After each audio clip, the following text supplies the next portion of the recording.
Muy buenos días, son las 6 de la mañana de este lunes 14 de marzo de 2016. Son las 6 de la mañana son las 6 de esta mañana y vamos a decirles enseguida cuáles son las noticias fundamentales con las que abrimos. Esta es la hora de la verdad, todos bienvenidos. Hay Operación Tortuga en Bogotá, Operación Tortuga de taxis, no se consigue un taxi ni para un remedio. Ténganlo presente los que tengan compromisos, que serán muchísimos, y que aspiren a conseguir un taxi. Hay Operación Tortuga de los taxis. La marcha del 2 de abril promete ser algo parecido a la marcha del Brasil.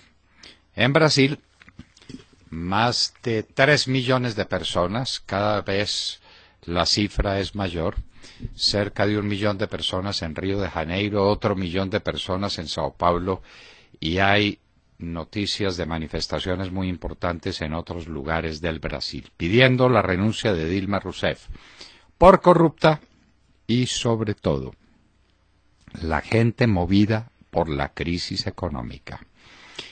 Eso muy parecido es lo que está mostrando las encuestas que se hacen en Colombia. La última de Ipsos, Napoleón Franco, nadie hizo mérito de ella, es como si nadie la hubiera contratado, no existe, pero ¿para qué tapar el sol con las manos?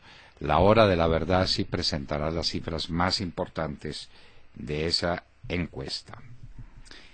Las FARC se niegan a las zonas de concentración.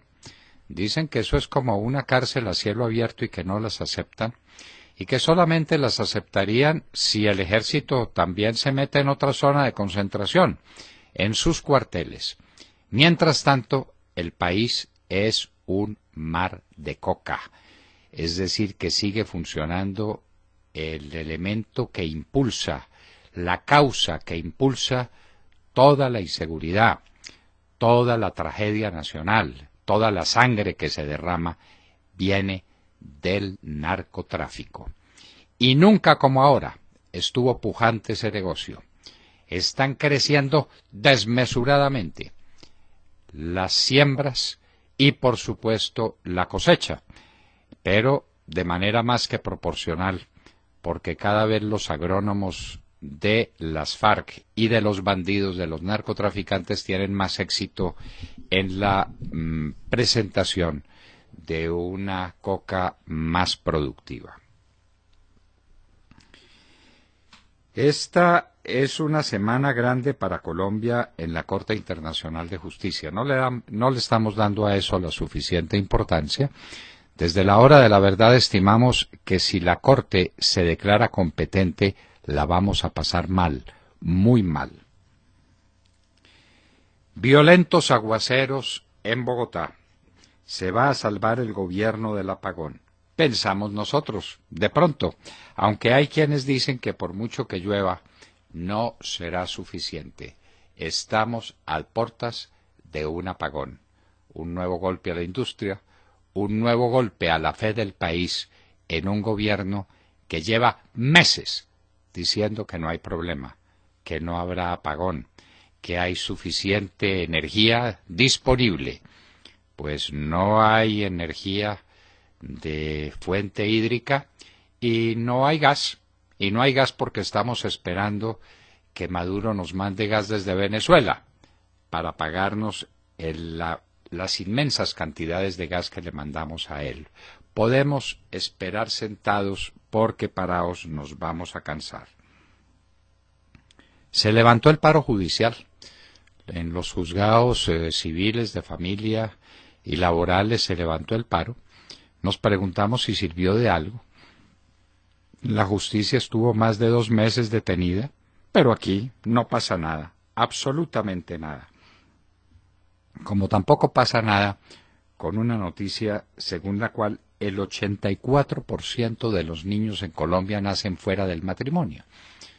La pregunta es si esos niños, es decir, casi todos los niños colombianos, tienen después el amparo, el socorro de sus padres unidos, si tienen de ellos su orientación, si reciben educación en la familia. Que la gente se case o no se case, vaya y venga. Ese es un problema de otro orden. Pero ¿qué pasa con los niños? ¿Cómo los estamos levantando? Puede ser normal y tener una vida productiva y una vida feliz un niño cuyos padres están separados en tensiones o cuyo padre no conoce al niño, por ejemplo, peor todavía. Avanza el proceso de venta de Isagen en Medellín. En una primera instancia el Consejo de Medellín había negado la venta, pero ahora, a través de un recurso oportunamente interpuesto, ya está todo dispuesto para que el Consejo en pleno acepte esta venta que le daría a la ciudad 1.48 billones de pesos para desarrollar programas de enorme importancia para Medellín. En Bogotá, como siempre, el Consejo está trancado, no sabe qué hacer, no hay liderazgo, no hay unidad, no hay un comportamiento claro del Consejo y no sabemos si finalmente se va a vender o no se va a vender lo que tiene la empresa de energía de Bogotá en Isagen. Sería una locura que alguien se quedara con esa minoría en estas circunstancias. El billón de pesos que se perdió en obras de mermelada y que denuncia el famoso SAR anticorrupción, el mismo que está persiguiendo al uribismo desde Palacio, pues 1 billón de pesos en obras, enumeradas, precisadas, calificadas, obras abandonadas, elefantes blancos, entre ellas, Dios nos valga, las obras que se adelantan o se adelantaban en Ibagué para los Juegos Deportivos que se acabaron hace 3 meses. Esa es Colombia, ese es el ritmo de este gobierno, esa es la patria, amigos, esa es la patria que nos están dejando. 1 billón de pesos. ¿Se dan cuenta ustedes de lo que se podría hacer con ese billón de pesos en este país lleno de pobreza y de necesidades? Por ejemplo, en La Guajira no habría hambre, en La Guajira habría proyectos productivos, en La Guajira cambiaría la faz de ese departamento si ese billón de pesos no se lo hubieran robado, porque eso es un robo. Celebran un contrato y un contrato que está destinado a que fracase, a que se acabe, el contratista se va, la gente se pierde, no pasó nada, no hay obras, elefantes blancos por todas partes. La denuncia el propio gobierno, el SAR anticorrupción. Siguen violentos incendios forestales. El país se quema, el Chocó se quema, el Urabá se quema y no hay aviones para apagar incendios, porque la plata de los aviones se reservó para que doña Tutina pueda salir a pasear en un buen jet. 22 millones de dólares costó el jet de doña Tutina y una escuadrilla de aviones especializados en apagar incendios no costaría arriba de 5 millones de dólares. Pero que doña Tutina monte en un buen avión, ese es un objetivo fundamental del trabajo de los colombianos. La Corte y el plebiscito. Aquí tenemos que poner de presente un fraude que le están haciendo al país, otro más. Santos dice que insiste en el plebiscito. El fiscal y el contralor, sobre todo el contralor, ese jurista epónimo, le están pidiendo a la Corte Constitucional que declare la inconstitucionalidad del plebiscito. Pero Santos dice que defiende el plebiscito. ¿En qué va a terminar la farsa? En que finalmente la Corte, por mayoría de votos, dice que no se puede hacer plebiscito. Santos dice, qué pena, yo quería que el pueblo colombiano refrendara los acuerdos de La Habana, pero una asamblea constituyente es imposible, un referendo es imposible. El plebiscito lo acaba de tumbar la Corte Constitucional. No tengo más remedio que decirles a ustedes que ejerzo mis funciones presidenciales y que no habrá refrendación popular de los acuerdos de La Habana. Van para allá. Esta es una nueva trampa urdida desde la Casa de Nariño y el Palacio de Justicia con la Corte Constitucional. Para allá vamos, se los anticipamos, para que no les caiga de sorpresa. Nueva voladura del oleoducto en el Carmen, norte de Santander, con grave daño ecológico. Y a propósito, tenemos que manifestar nuestro duelo por los 4 miembros de la Policía Nacional que fueron muertos en una zona cocalera de las FARC y del ELN, en un helicóptero que volaba a baja altura buscando llegar a San Calixto para recoger un herido de un ataque de la guerrilla. Y el helicóptero se cayó, como siempre, por mal tiempo. Es mal tiempo. Algunos moradores de la zona oyeron disparos, pero la caída del helicóptero se produjo por mal tiempo. Y nos ponen a creer esas tonterías. El pueblo colombiano no cree, y ya verán ustedes lo que piensa en la famosa encuesta de Ipsos Napoleón Franco. Los policías fueron dados de baja, es lo que nosotros creemos. Y el otro policía, el que denunció lo de la Comunidad del Anillo, se desapareció, seguramente por mal tiempo también. Se desapareció, se perdió. Él dijo que lo estaban persiguiendo, pero no hay problema, porque el subdirector de la Policía Nacional dijo que cuando llegara a su destino de trabajo en el Caquetá, si no estamos equivocados, sí iba a tener protección. Mientras tanto, en vacaciones no la tendría. Y se lo robaron. Las malas condiciones del tiempo. La marcha del Brasil, ya hablamos de ella al principio, tiene a la señora Rousseff contra la pared, pero sobre todo las malas condiciones económicas del país. Este gobierno inepto, incompetente, quebró al Brasil, como este otro gobierno, tan inepto y tan incompetente como del Brasil, está quebrando a Colombia. La producción industrial china cayó en enero y en febrero a los más bajos índices de crecimiento en los últimos 7 años. Es algo así como el 5.4%. Espectacular caída en las exportaciones chinas. China no va a seguir sirviendo de soporte a la dinámica mundial. Hoy veremos cómo reaccionan las bolsas ante estas noticias que llegan de China. Repetimos, enero y febrero, un crecimiento del 5.4%, pero que es el más bajo en los últimos 7 años. En los Estados Unidos está pasando algo que se asemeja a los comienzos de una guerra civil. Ya hay enfrentamientos violentos entre los seguidores de Sanders y los seguidores de Trump, que parece que en ambos lados hay pandillas de matones suficientemente adiestrados para causar graves problemas. ¿Para dónde va eso? Por Dios, por Dios. ¿Qué debate presidencial el de los Estados Unidos? ¡Qué mediocridad! Y si ahora se le suma la violencia, Dios tenga compasión de esa gran nación y del mundo entero. Segundo carro bomba en un mes en Ankara, la capital de Turquía. 34 muertos, 125 heridos. Este carro bomba estalló al pie del Palacio de Justicia de esa ciudad. Al Qaeda en Costa de Marfil, en un balneario, irrumpe violentamente matando 16 personas, de las cuales 4 europeos. En Perú, Kuczynski es segundo de Keiko Fujimori en elecciones que tendrán lugar en menos de un mes en ese país.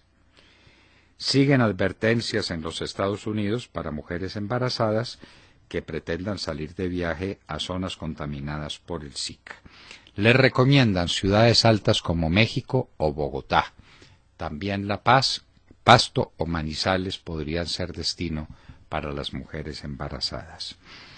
Y hoy en la historia haremos un poco de mitología, y ya que el presidente Santos habla del canto de las sirenas, no sabemos si él está muy enterado de dónde viene todo aquello, le recordaremos cómo oyó Ulises u Odiseo el canto de las sirenas que atraían a todos los viajeros y que una vez llegaban al sitio de donde cantaban tan hermosamente, los destrozaban, los destrozaban. Cantos de sirenas, como estos cantos de paz, que amenazan con destrozar a los viajeros ingenuos que se acercan a la zona. De todo esto y de mucho más hablaremos con ustedes en las próximas horas, en la Hora de la Verdad. Y recuerden que pueden seguirnos en Facebook o en Twitter en @Hora de la Verdad, y también pueden sintonizarnos en sus dispositivos móviles a través de TuneIn para que nunca se pierdan de la sintonía. Y un saludo muy especial a todos los oyentes que nos siguen por Internet desde diferentes puntos de Colombia y del mundo. Recuerden que a través de nuestra página de Internet nos pueden escuchar en vivo y en diferido y nos pueden hacer llegar todas sus opiniones a través del chat. En esta dirección www.lahoradelaverdad.com.co. Son las 6 de la mañana, 17 minutos. Comenzamos ya. Bienvenidos. Buenos días a todos. Pues no es amor eterno el que sienten los colombianos por el actual gobierno del presidente Juan Manuel Santos. Al contrario, es mucha la desilusión. Eso es lo que vemos en la nueva encuesta de Colombia Opina, que es una encuesta hecha por medios como Semana, RCN, la FM, RCN Radio e Ipsos Napoleón Franco. Ahí ven que hay medios de comunicación que siempre hablan muy bien del presidente Juan Manuel Santos, como es el caso de Semana y bueno, bueno, Semana sobre todo. Caracol no está aquí en esta encuesta. El 77%, y esta es la noticia, cree que las cosas van por mal camino en el país y el 23% por buen camino. El estrato medio y bajo son los más pesimistas. Tienen un 78% que creen que las cosas van por muy mal camino y en el estrato alto son el 65% los que creen que van por mal camino. Pero si miramos la tendencia histórica, ese comparativo de los diferentes gobiernos, donde hubo más optimismo, y esto no es cuento nuestro, lo dicen las estadísticas, fue en el gobierno de Álvaro Uribe, cuyas cifras de optimismo oscilaron entre el 40 y el 60%. Optimismo, no desaprobación como es este caso. Aunque hubo un momento en donde alcanzó el 87% de optimismo en mayo del 2009. En el gobierno de Samper y de Pastrana, los niveles de optimismo eran incluso peores que con el actual gobierno. Con Samper llegaron a un 14% y entregó su gobierno con un 8%, y Pastrana tenía un 12%. El 46% actualmente cree que en los próximos 6 meses el país va a empeorar. Es muy negativo. El 80% cree que la situación económica del país es muy mala. Y, de hecho, el desempleo es uno de los temas que más preocupa a los colombianos. Le sigue la inseguridad ciudadana, el alto costo de vida y la corrupción. Por instituciones, la que más confianza da, a pesar de la situación tan dura que está pasando, son las Fuerzas Armadas, que tiene un 48% de confianza y el 50% no confía. La Procuraduría aparece con un 39% de confianza. Las altas cortes, 23%. Gobierno nacional, el 21% confía en el gobierno nacional y el 75% desconfía. La justicia colombiana está incluso peor que el gobierno. El 19% de confianza y el 80% de desconfianza. Y el Congreso está peor que la justicia. El 16% confía en el Congreso y el 82% desconfía. El gobierno nacional en esta medición es el que más se ha deteriorado. Pasó del 30% de confianza en diciembre al 21% de confianza en esta medición. ¿Tiene una imagen favorable o desfavorable del presidente de la República? Bueno, le va muy mal al presidente Juan Manuel Santos, les quiero decir. Tiene un 73% de desfavorabilidad y un 25% de favorabilidad. Y por sectores es igual que les comentaba anteriormente. Los sectores bajos y medios son los que tienen peor opinión del presidente Juan Manuel Santos. Este es el punto de favorabilidad más bajo en todo su gobierno. Cuando preguntan si está satisfecho o insatisfecho con el trabajo de Juan Manuel Santos, pues el 76% dice que está insatisfecho y el 22% satisfecho. Es decir, solo 2 de cada 10 colombianos están satisfechos con el trabajo del presidente Juan Manuel Santos. Y a la pregunta si creen que han cumplido con lo que prometió, el 78% dicen que no y el 25% dicen que sí. Por último, porque esta es una encuesta muy larga y yo creo que no nos llegaría el tiempo para contarles al detalle exactamente todo. Los ministros peor evaluados: ministro de Minas y Energía, que ya se fue, Tomás González, con el 53% de desfavorabilidad. Y la ministra de Educación, Gina Parodi, le ha ido muy mal con esos twitters, porque aparece también como una ministra muy mal evaluada, sale con un 49% de insatisfacción. En cuanto a los diálogos de paz, el 66% se siente pesimista. Y finalizamos con esta pregunta del plebiscito. Si fuera mañana el plebiscito, el 33% votaría sí a los acuerdos, el 37% no votaría, el 25% votaría no a los acuerdos y el 5% no sabe, no responde. Esta no es una encuesta muy buena para el gobierno. Yo creo que el gobierno debe estar muy preocupado por estos resultados de esta encuesta Colombia Opina. Colombia Opina de Napoleón Franco: en cada encuesta le va peor al gobierno, por una razón elemental, porque cada día nos está yendo peor a todos los colombianos con este gobierno. William Calderón. Doctor Londoño, buenos días Colombia, gracias por invitarnos a sus hogares y a sus vehículos. Hoy es lunes 14 de marzo del año 16. Este fin de semana se cumplió un mes más del vil asesinato de sus escoltas y gracias a Dios lo tenemos a usted vivo. Este fin de semana rezamos también por ellos. En una verdadera torre de Babel se convirtieron las conversaciones de paz en La Habana. El primero fue Bencos Biojó, negociador de los narcoterroristas de las FARC, quien desestimó que estén dispuestos a concentrarse en las zonas de ubicación, cuando manifestó: son una cárcel de cielo abierto, que el ejército también se concentre en sus cuarteles. Lo que nosotros estamos planteando son zonas de tránsito, donde hemos convivido históricamente con las comunidades. Son zonas para implementar el desarrollo. Por otro lado, Timochenko, el nuevo mejor amigo del camarada bolivariano Juanpa, ya habló del nuevo conejo que estaría perpetrando el propio sátrapa colombiano cuando dijo: preparémonos por si Santos nos traiciona. A estas voces se unen Santrich y Romaña, para quienes tampoco se firmará el cacareado documento el 23 de marzo de 2016, mientras el camarada bolivariano respondió cacofónicamente desde el país de Madrid. Abro comillas: siento que estoy haciendo lo correcto, aunque a veces me siento incomprendido. Doctor Londoño, estamos en manos de Cantinflas y Timochenko. Bueno, se sienten incomprendidos como todos los adolescentes que se sienten incomprendidos. De manera pues que es una constante: Santos se siente incomprendido. O tal vez lo que pasa es que lo comprendemos demasiado bien y sabemos exactamente para dónde va, porque todo en él es previsible. No es capaz de dar una sorpresa. Ya sabemos para dónde va, como sabemos para dónde va con el cuento del plebiscito, William. Sí, señor.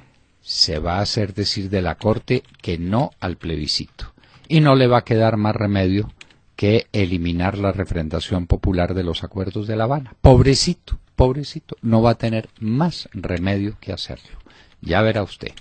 Ángel Henao. Doctor Londoño, muy buenos días y muy buenos días para todos nuestros oyentes. Y en la noticia internacional del día de hoy tenemos que hablar de Brasil, de las multitudinarias protestas en contra del gobierno, y es que ayer más de 3 millones de personas se movilizaron por las calles de Brasil en contra de la presidenta Dilma Rousseff. Los manifestantes culparon a Rousseff de una severa recesión que atraviesa el país y por el escándalo de corrupción que envuelve también a su predecesor Luis Ignacio Lula da Silva. Por su parte, la presidenta de Brasil ha dicho que no tiene intención de renunciar, pero sus oponentes esperan que tras la masiva manifestación se pueda lograr por fin su destitución. Recordemos que Rousseff enfrenta cargos por fraguar los números del déficit presupuestario, pero ella lo niega.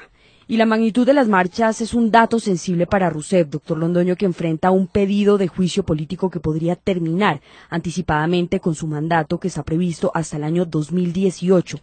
Y también le da una oportunidad a los congresistas que buscan un combustible para motorizar este proceso que está en ciernes en el Congreso. Y es que la situación económica en Brasil es muy difícil, doctor Londoño, con una caída de su PIB del 3.8% en 2015 y una proyección negativa para este año, un desempleo en alza y las cuentas públicas en rojo. La potencia emergente entró en una espiral de desánimo que se derramó incluso dentro de la coalición de gobierno.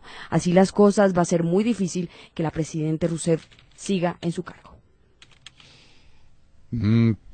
Pongan atención a un partido político, el PMDB, que es un partido centrista que acompaña ando muy seriamente en dejarla librada a su suerte en las próximas vueltas que dé el proceso que se adelante en el Parlamento en su contra. Si el PMDB deja de su mano a la Rousseff, está caída. Y está caída por la presión popular y sobre todo, pongan atención, por la crisis económica. Los pueblos no perdonan las crisis económicas, sobre todo cuando las sienten hijas de la corrupción y de la ineptitud. Cualquier parecido con lo que está pasando aquí es pura coincidencia. Sergio Henao. Sergio Geldo. Perdón, discúlpeme. Estaba pensando en el ciclista colombiano que hizo cosas maravillosas en Europa, Sergio Gel. Bueno, aquí vamos a hacer cosas maravillosas también, doctor Londoño, pero vamos a hablar de la economía. Muy buenos días para usted, para todos nuestros oyentes. Abrimos la mañana con los ojos puestos en China, porque los datos que llegan precisamente de la economía del país asiático son muy preocupantes. Esto por unas inmensas contracciones en la producción industrial y en las exportaciones del país. Según reveló la Oficina Nacional de Estadísticas China, la producción industrial de ese país en enero y en febrero creció 5,4% con respecto a los mismos 2 meses del año 2015. Con esto igualó su expansión industrial más lenta desde el año 2002, más precisamente desde febrero de 2002. Y con este panorama, la Oficina Nacional de Estadísticas China reveló también que las exportaciones en ese país cayeron en febrero en un 25,4%. Esto con respecto a febrero de 2015. Y es que con esta caída en las exportaciones chinas se registró la 16ª contracción mensual consecutiva en las exportaciones en China. Vienen a la baja las exportaciones del gigante asiático y vienen ya desde hace mucho más de un año, prácticamente desde hace año y medio. El gobierno chino confirmó además la semana pasada los planes para reducir el exceso de capacidad en su industria, esto en medio de un proceso que está comenzando en algunas regiones del país y que ciertamente está generando incertidumbre en los sectores más afectados como lo son el del carbón y el sector siderúrgico, donde se estima habrá cerca de 2 millones de despidos. Y es que esto en realidad se trata de una estrategia para enfrentar la desaceleración de su economía. Ojo al dato. El objetivo que tiene China en este momento es cerrar más de 1.000 minas de carbón este año. Unas minas que sumadas producen 60 millones de toneladas de carbón. Y esto es un esfuerzo que está haciendo el gobierno chino para enfrentar el exceso de suministro que, por supuesto, ha tumbado los precios del sector, según lo anunció también la Administración Nacional de Energía China. China tiene 10.760 minas, estarían cerrando 1.000 este año. pero también se habla del cierre de otras 5.600 que tendrían que cerrar porque hay una nueva ley en China que no permite que haya minas con capacidad inferior de producción de 90.000 toneladas. Así pues que es muy complicado el panorama de la economía china. Cae la producción industrial en el gigante asiático, caen las exportaciones y se viene una avalancha de despidos, también muchos de ellos por cuenta del cierre de las minas. Complejo el panorama que tiene que enfrentar China en este 2016. Eso en lo que respecta, Sergio, al tema de las exportaciones y al tema de la producción industrial. Porque China tiene un problemita de enorme gravedad, que es una burbuja inmobiliaria parecida a la que tuvieron los Estados Unidos por allá en el año 2008, lo que le causó la grande catástrofe económica que casi arrastra al mundo entero.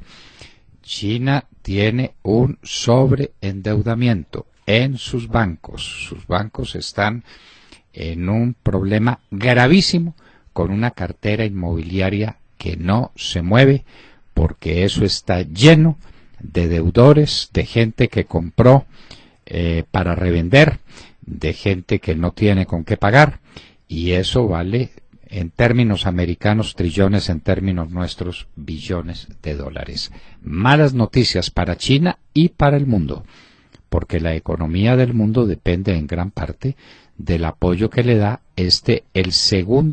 la segunda grande economía del mundo después de la de los Estados Unidos, la de China. Y en un minuto estaremos con el senador del Polo Democrático, Jorge Enrique Robledo, hablando del tema de la crisis en la salud y especialmente de lo que él haya podido investigar sobre Café Salud y Salud Coop. En un minuto.